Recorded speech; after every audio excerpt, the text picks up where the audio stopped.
Hello, friends. Welcome to our channel. Today we're going to take a look at another horrible case, the case of Alicia Canales McGuire. Alicia was born on October 29, 1992, in Mount Vernon, Washington, to Manuel and Michelle Canales. Her passion was helping others, which led her to work as a caregiver for most of her adult life. Growing up on a farm, Alicia learned the value of hard work from a young age, starting to work at just 5 years old. She often returned to the family farm to lend a hand. Spending time with her family was crucial to Alicia, and she made it a point to regularly visit and call them, always remembering to express her love when saying goodbye. Alicia lived in Birdsview with her husband, Brattle, in the house her sister Amanda had owned, where Amanda lived with her 3 children. When Amanda had to travel to New York for work, she asked Alicia to watch her kids during her absence. Alicia was happy to help care for her nephew and nieces. One night, a nanny staying in the house with her called 911 after waking up to the sound of gunshots. Downstairs, she found Alicia lying motionless at the front door. The police officers who arrived at the scene first secured the house to ensure the perpetrator was not still inside. They carefully checked every room, confirming that only the nanny and the children were present. Once the children were safely removed from the house, the police began searching for evidence. A car was parked in front of the house, with shell casings nearby, indicating that the shooter had stood next to the car right before the front door. Several bullets had hit the door frame, and Alicia's body was lying face down just outside the door. The police found no signs of a robbery, as the house was not in disarray, and it appeared that the perpetrator had not entered the house at all. The detectives were left wondering who would want to kill Alicia and why. When they discovered that the crime scene was her sister's house, they considered the possibility of mistaken identity. Maybe Amanda, Alicia's sister, was the intended target, but she was safely in New York at the time. The investigators turned to the nanny, who was also in the house during the shooting, for answers. After calming down, she was able to provide some information. She told them that she was upstairs when she heard the gunshots, and when she looked down, she saw Alicia lying face down on the floor, motionless. Unfortunately, she didn't see the shooter. She mentioned that Amanda, Alicia's sister, had issues with her ex-husband, Kevin Lewis. Upon reviewing reports from the local sheriff's office, the detectives discovered that this was not the first call to the address, with all previous incidents related to domestic disputes between Amanda and Kevin Lewis. The detectives focused on this particular testimony. They located Kevin Lewis's home address in another part of Everett and paid him a visit.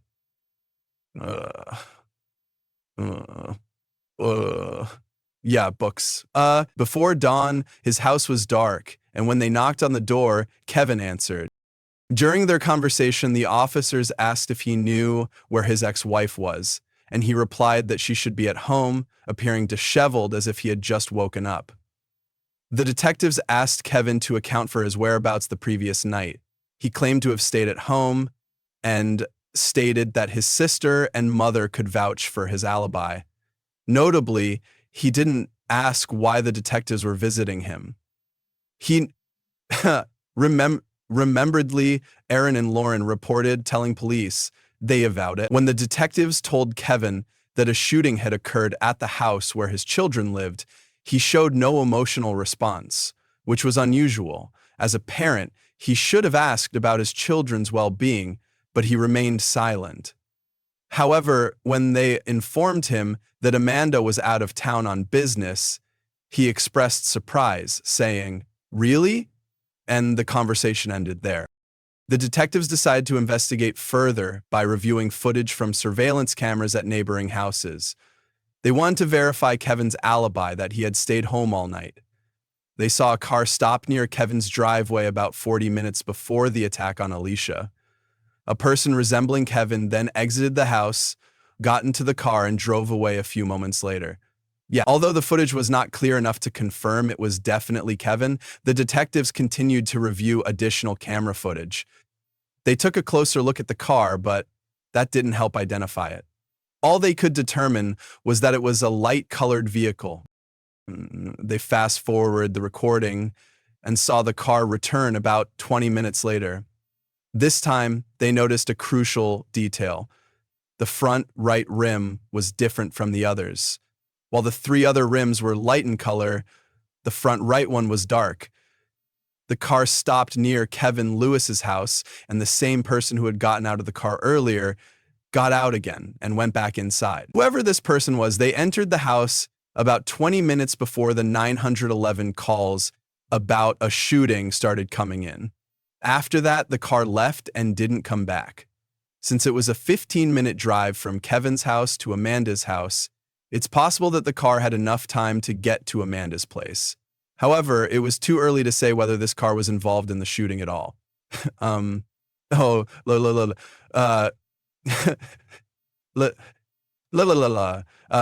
Lucian Paquetzlen.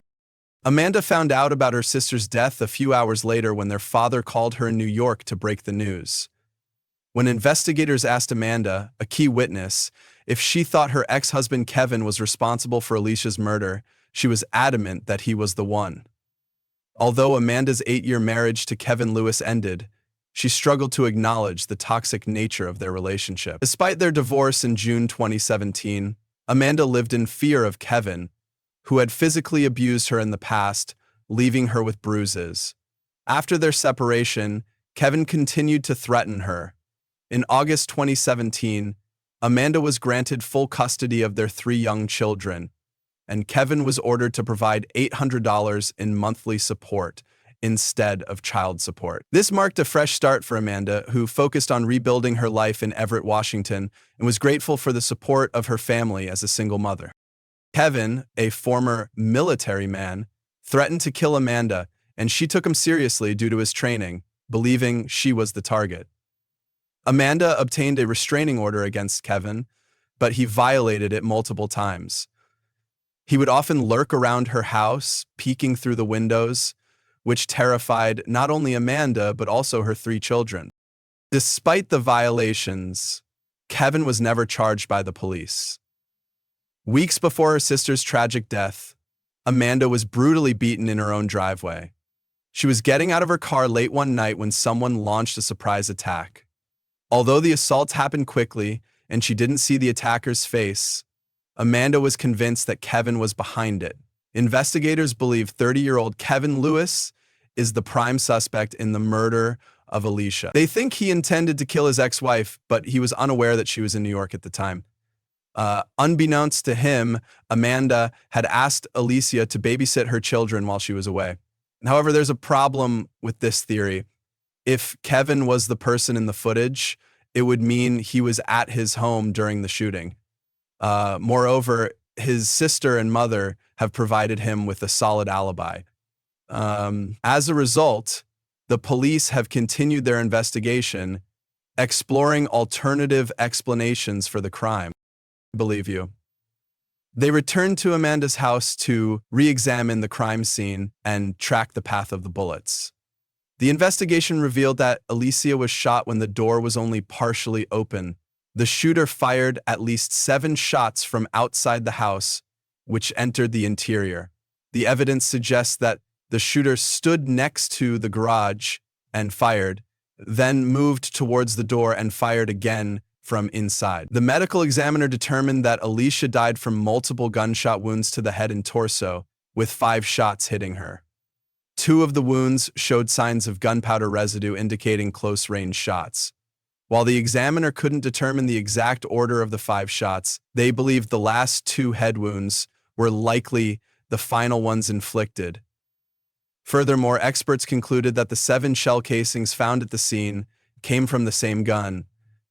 Alicia's head wounds were caused by close-range bullet shots. The investigators explored the possibility of a personal motive behind her murder, but found no evidence to support this theory. The shell casings discovered at the crime scene were a rare Russian-made brand called T ammo, which gave the police hope of tracing the seller and buyer. The police learned that Walmart had sold the 9mm T ammo cartridges and had CCTV footage of the purchase. Upon reviewing the footage recorded 2 days before Alicia's death, they initially suspected Kevin Lewis as the buyer. However, the footage revealed that a different person had made the purchase and paid using a credit card. The police identified this individual but found no connection to Kevin Lewis, Alicia, or the nanny. The investigation, thus, required new leads and evidence. Amanda was questioned by investigators about her relationship with Kevin. She revealed that their relationship started well, but Kevin eventually became aggressive and violent, leading to their divorce, a restraining order, and Amanda gaining full custody of their children. Despite this, Amanda believed that she was the intended target of the shooting that killed Alicia, not Alicia herself. She suspected that Lewis had orchestrated the attack, but investigators knew that Kevin was at home at the time of the shooting.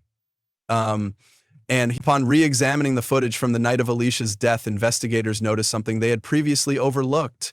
The low-quality recording showed Kevin leaving his house and getting into the back seat of a car behind the driver. This raised questions, as most people would typically sit in the front passenger seat. The likely explanation was that someone else was already sitting in the front passenger seat, meaning there were probably two people in the car by the time it arrived at Kevin's house. This new evidence didn't directly link Kevin to Alicia's death, but it did contribute to the growing case against him for attacking his ex-wife, Amanda. In November 2018, Kevin was arrested and later sentenced to 3 years in prison. Over a year had passed since Alicia's tragic death, yet her case remained a mystery. However, a breakthrough finally came in 2019 when the police station received a crucial call from a woman with vital information. The caller claimed to have met a girl named Angelica at a party in nearby Spokane who boasted about being hired to commit a murder on York Road, the same road where Alicia was fatally shot.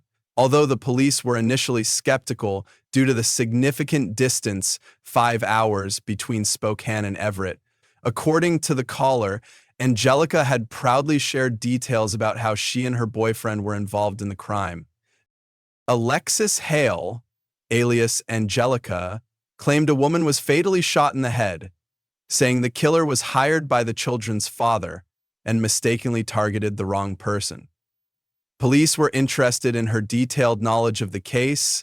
They discovered her true identity, found social media photos of her with a Niman pistol, and videos featuring her boyfriend, Jidon Phelps. A video posted by Alexis on the night of the murder helped investigators pinpoint her location about 10 minutes from Kevin Lewis's house. Jidon boasted about a large sum of money on social media, leading police to discover his connection to Kevin through his aunt. With this evidence, they made an arrest. The first person to be taken into custody was Alexis Hale, who protested loudly, claiming she was only 17 and couldn't be arrested. However, she knew why she was being arrested and demanded a lawyer. Police also arrested Jidon Phelps. Analyzing his and Hale's phone records showed they drove from Spokane to Everett to commit the shooting.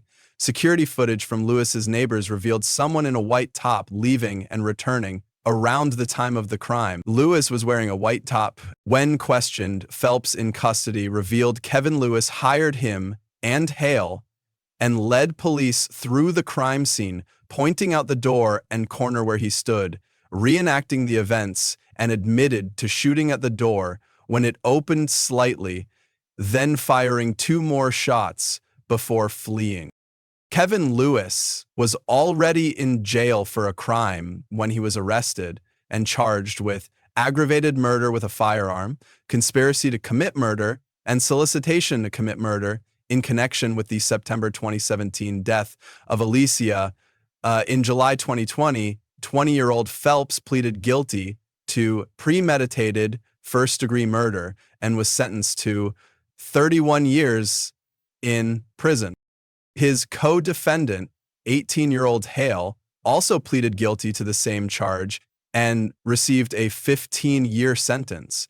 During the trial, Phelps testified that he committed the crime for financial gain and to increase his reputation on the streets.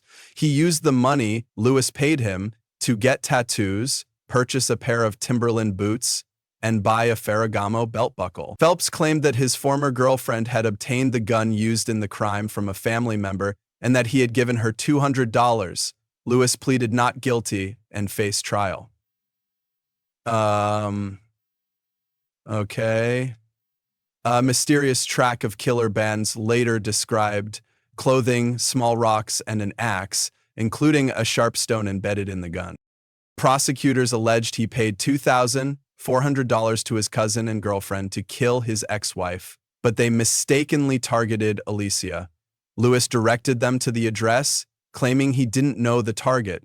Phelps and Hale exited their vehicle, with Phelps stopping near the garage and Hale knocking on the door. As Alicia opened, Phelps fired multiple shots, eventually walking up to the porch, and they fled. They returned, fearing they had left a glove, but saw police and drove away. Finally, Judge Thompson also ordered Lewis to no longer have any contact with his ex-wife, his children, and Phelps and Hale for the rest of his life. Records indicate that he remains incarcerated at the Washington State Penitentiary in Walla Walla County.